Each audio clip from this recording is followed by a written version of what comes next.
membesarkan yang kecil tanpa mengecilkan yang besar.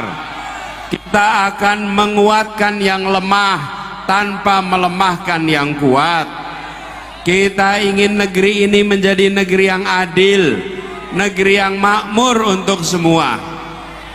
Ibu dan bapak punya pilihan duduk di rumah bersantai-santai, menonton dari jauh, tapi ibu dan bapak memilih datang ke sini bersama dengan para kiai dan para alim ulama, berkumpul di sini untuk mengirimkan pesan perubahan. Siapapun yang menyaksikan jumlah orang sebanyak ini pasti tergetar hatinya, pasti merasakan getaran gelombang perubahan dari rakyat dari Madura. Ibu dan bapak di sini datang bukan karena bayaran.